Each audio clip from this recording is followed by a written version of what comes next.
This book, you guys, this book. So I was at the hairdresser's waiting for my son to get his haircut.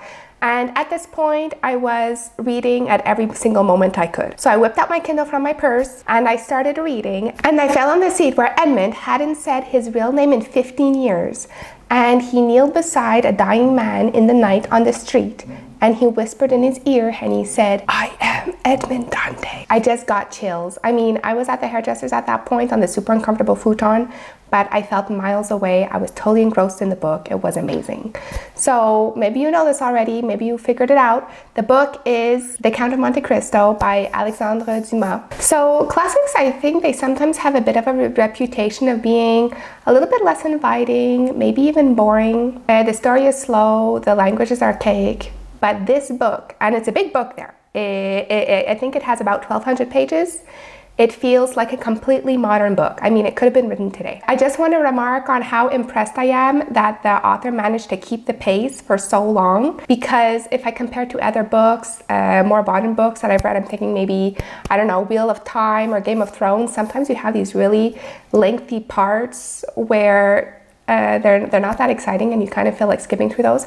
But in this book, I never got that feeling. It's very, very fast paced. And that's because in those days, they used to sell books by chapters. This was published in the 1800s, right? So in those days, they used to publish books sometimes by chapters. And so authors, they really had to make sure that those chapters were really exciting. And people always felt like buying the next chapter. So that's why they had to make sure it was exciting. And this book definitely delivers on that front. And it's just such a seductive atmosphere. It's full of mystery and adventure, and it has a bit of romance in it too. The plot has lots of twists and turns in it. The only thing I could say is that sometimes it's a little bit far-fetched, but if you just suspend disbelief for a moment, you really go through a total ride.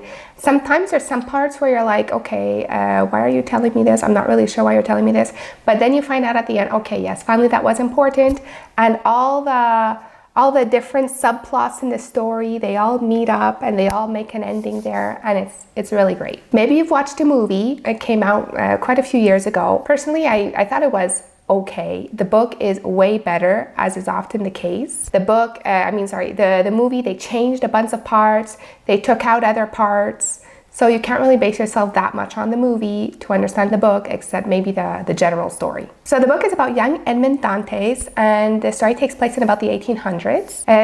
Young Edmond has everything going for him. He doesn't have a lot of money, but he has a promising career, and he's going to marry a woman that he loves, and everything's going good for him. He gets embroiled into a plot with Napoleon, right? This is all happening in France. He ends up taking the fall for other people who don't want to get caught in the plot, and so he ends up getting sent to prison called the Château d'If for life, and he doesn't understand what's happening to him. He did nothing wrong.